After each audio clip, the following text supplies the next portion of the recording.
Digging deep into the jungles, subtropics, and even the frosty north comes the top 10 fruits you've never heard of, Part 9.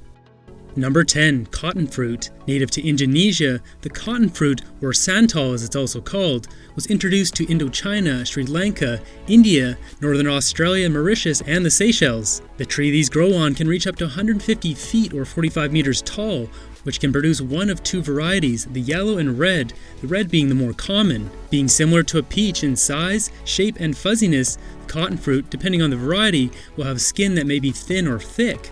Sporting a mild peachy flavor with milky juice, the inside has inedible brown seeds that shouldn't be consumed. Often, this fruit can be sour, making it less desirable. Harvested by hand, brave workers climb the trees, pulling the fruit off one by one.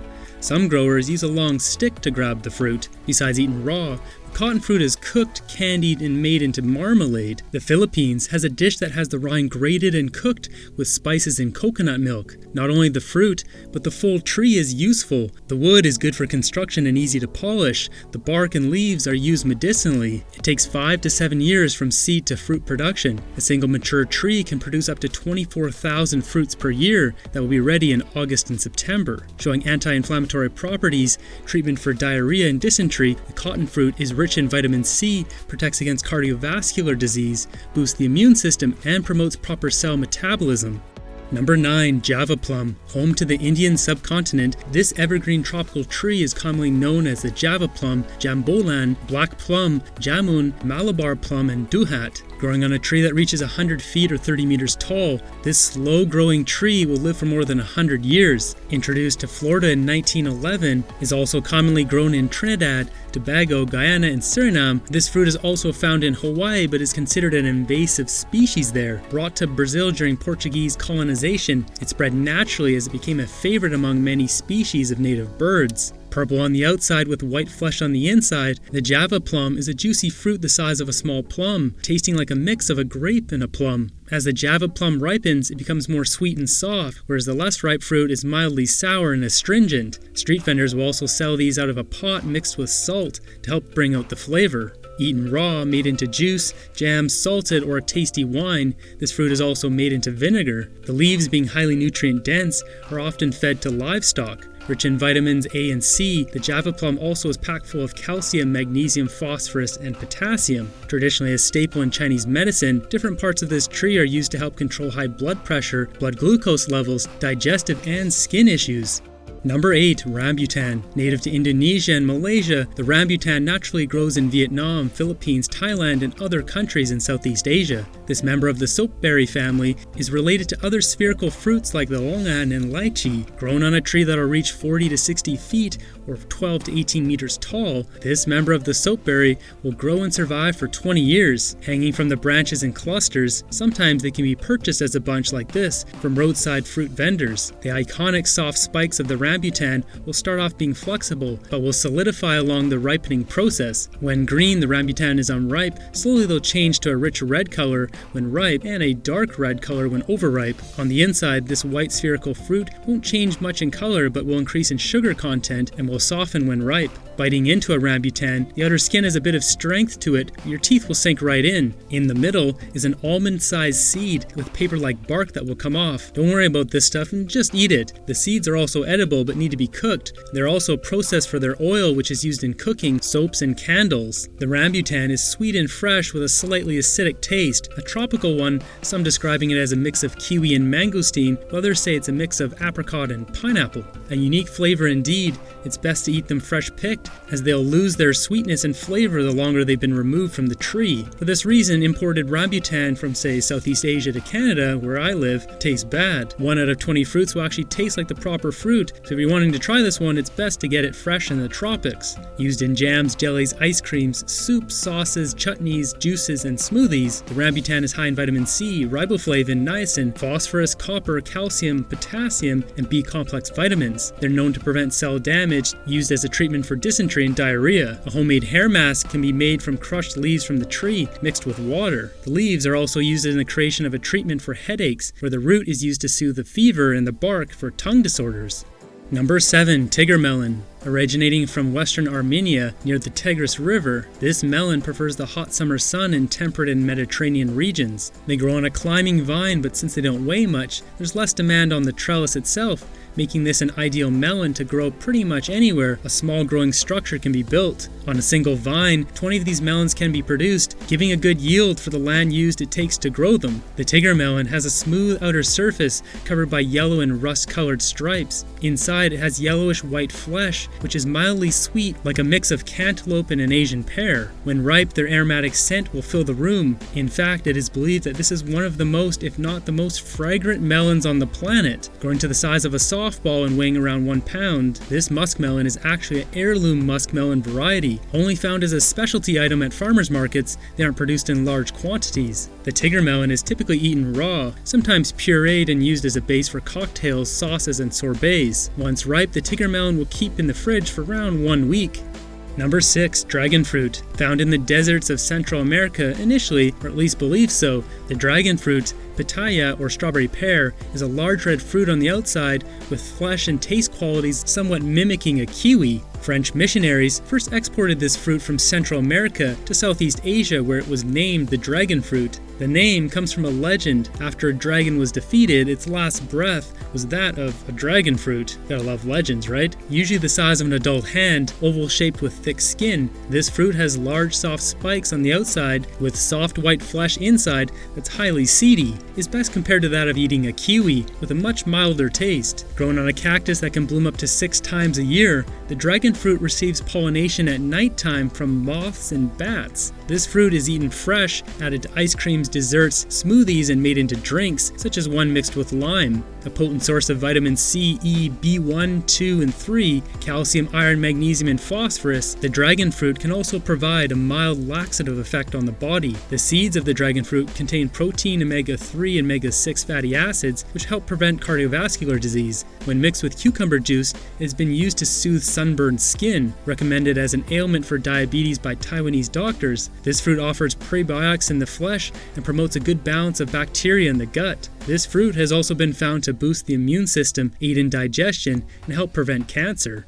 Number 5. Finger lime. The finger lime, also called Australian finger lime, originated down under, but now it's being cultivated in California as well. Established as a new commercial crop, this unique lime is starting to pop up in places it's never been seen before. Measuring up to 23 feet or 7 meters tall, this bushy tree is full of small leaves and white flowers that'll turn into a prolific amount of fruit at the peak of its season. Midwinter is when this tree is at its height of production, producing the lime that is 3 inches or 8 centimeters long, forming usually straight but sometimes curved. Back in old times, early settlers consumed this fruit and saved these trees when trees were being cleared for agriculture. Recently popularized as a gourmet bush food, the finger lime has had commercial production start in the mid-1990s as a fancy marmalade. By 2000, it was found in restaurants and exported raw for fresh consumption. Tasting tangy, slightly tart, and delicious with a lemon-lime flavor, the finger lime comes in multiple different colored varieties that range from green on the outside and white on the inside to black or brown on the outside and green, pink, or red on the inside. Typically made into marmalade, finger lime pickles are commonly made in Australia. A popular addition to drinks, desserts, and even cookies, the finger lime is a welcome addition to savory dishes. The peel of this lime can be dried and used as a flavoring spice. Because of its round pulp shape, restaurants have been using it as a unique plant style of caviar on dishes. With 3 times the vitamin C of a mandarin orange, a great source of folate, vitamin E, and potassium, this fruit is great for the skin and has anti-cancer properties.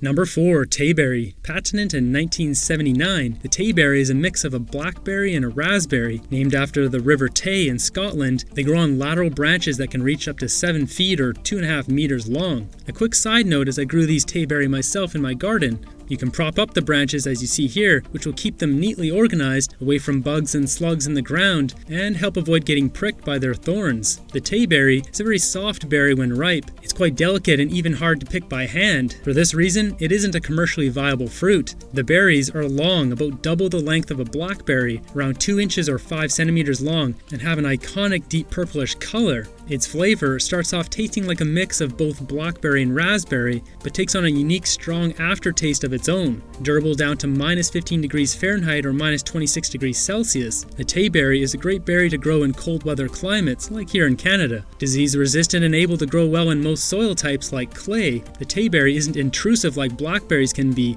and will continue to grow from where they're planted. Made into jams, pies, and wine, the Tayberry is enjoyed fresh and raw off the bush. Rich in vitamin C, magnesium, phosphorus, folate, and fiber, the Tayberry has that dark purplish color which is associated with good health from the high concentration of antioxidants, providing the ability to speed up wound healing, decrease blood cholesterol, and aiding in the prevention of infection. Not only the berry, but the leaves provide health benefits too. The leaves have been used as a home remedy for diarrhea, and when chewed will help with bleeding gums.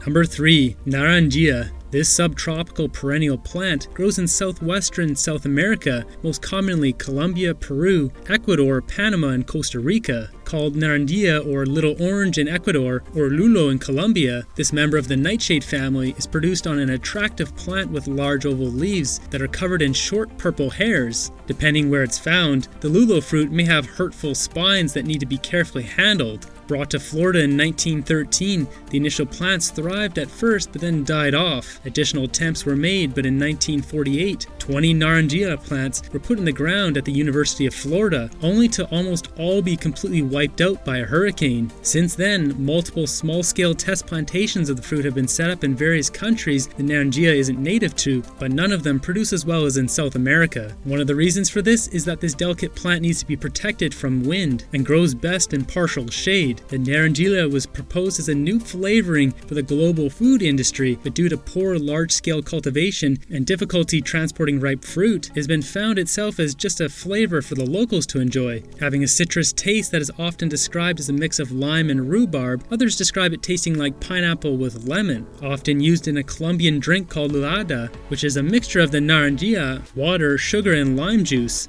After having its fuzzy fur layer removed, the lulo is not only eaten raw but juiced, used in ice cream, sauces, pies, and cooked desserts. Often the squeezed out empty shell will be stuffed with a mixture of ingredients including banana and baked. Naranjilla ice cubes are popular as well, providing a sweet, cool addition to a glass of water in the hot sun. Providing a high source of calcium, phosphorus, iron, carotene, thiamine, riboflavin, and niacin, this fruit is a healthy addition to any diet, but can cause irritation from the fuzzy fur layer and shouldn't be handled by those with sensitive skin.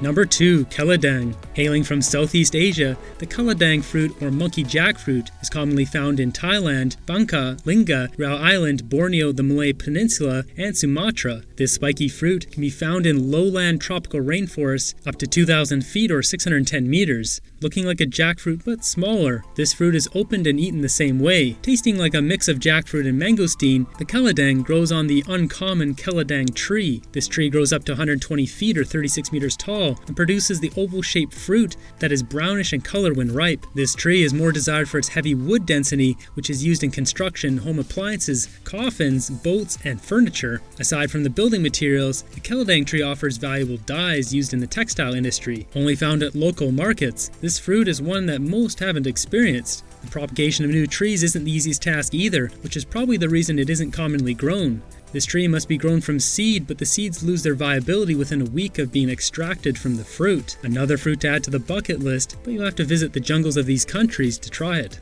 Number 1. Kesusu. A rare and unknown fruit, the Kesusu is also known as ematak, baruni, pempang, and karon. Belonging to the same plant family as the jackfruit as the others on this list, Kesusu is an extremely rare jungle fruit of Borneo. They've also been found in Malaysia, Sumatra, New Guinea, and Moluccas. This fruit is so uncommon that many of the local residents of these regions have never heard of it or tried it. Reaching up to 100 feet or 30 meters tall, this tree thrives in hot, humid lowland tropical conditions. A ball of flowers is produced, and those of which become fertilized will create the orangish-red cone-shaped fruit. Starting off green, this fruit will become yellow and then orange when ripe. The orange knobs are the only edible part. Soft seeds will be found embedded inside, which can be removed with ease. Covered in an oily layer, you don't want to put them in your mouth anyways. Smelling like strawberry and banana, the Kesusu tastes like a mix of sweet and sour similar to that of a mangosteen. This wild tropical fruit is rarely found and becoming even harder and harder to find due to deforestation in places like Borneo. Hopefully we can share the seeds and get them growing in other places before they become extinct. Have you heard of any of these fruits on this list? Which one do you want to try the most? Let us know in the comments down below.